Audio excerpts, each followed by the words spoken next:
രണ്ടാമത്തെ ബലാത്സംഗ കേസിൽ രാഹുൽ മാങ്കൂട്ടത്തിലിന്റെ മുൻകൂർ ജാമ്യാപേക്ഷയിൽ വിധിയുടൻ. പരാതിക്കാരുടെ മൊഴി പരിശോധിച്ച ശേഷമുള്ള വിധി എന്താകും എന്നതിലാണ് ആകാംക്ഷ. തിരുവനന്തപുരം പ്രിൻസിപ്പൽ സെഷൻസ് കോടതി ഹർജി തള്ളിയാൽ രാഹുലിനെ അറസ്റ്റ് ചെയ്യാനാണ് നീക്കം. രാഹുലിനെതിരെ കൂടുതൽ വകുപ്പുകൾ ചുമത്തിയിട്ടുണ്ട്.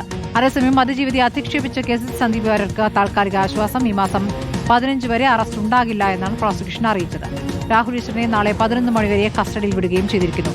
ഹരിമോഹൻ സമഗ്ര വിവരങ്ങളുമായി. ഹരി, ഇപ്പോൾ രാഹുൽ മാങ്കൂട്ടത്തിന്റെ മുൻകൂർ ജാമ്യാപേക്ഷ പരിഗണിക്കുന്നത് നീളും എന്നാണോ അറിയാനാകുന്നത്? ഇപ്പോൾ പുതിയ വകുപ്പുകൾ കൂടി ചുമത്തിയത് പരിശോധിച്ച ശേഷമാകും നടപടി. അങ്ങനെയെങ്കിൽ ഇന്ന് ഇല്ല എന്നാണോ?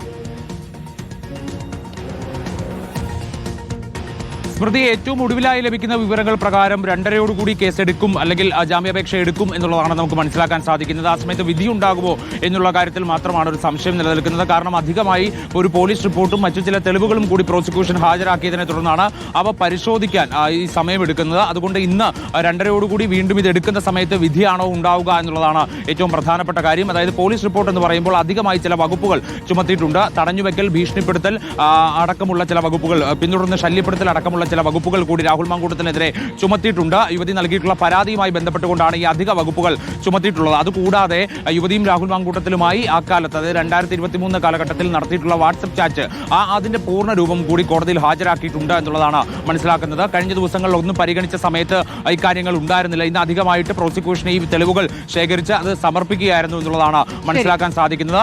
അതുകൊണ്ട് തന്നെയാണ് ഇന്നിപ്പോൾ ഉച്ചയ്ക്ക് ശേഷം അത് പരിഗണിക്കുക എന്നുള്ള നിലയിലേക്ക് ആ കാര്യങ്ങൾ എത്തിയിരിക്കുന്നത്. ഹരിമോഹനാണ് വിവരങ്ങൾ നൽകിയത്.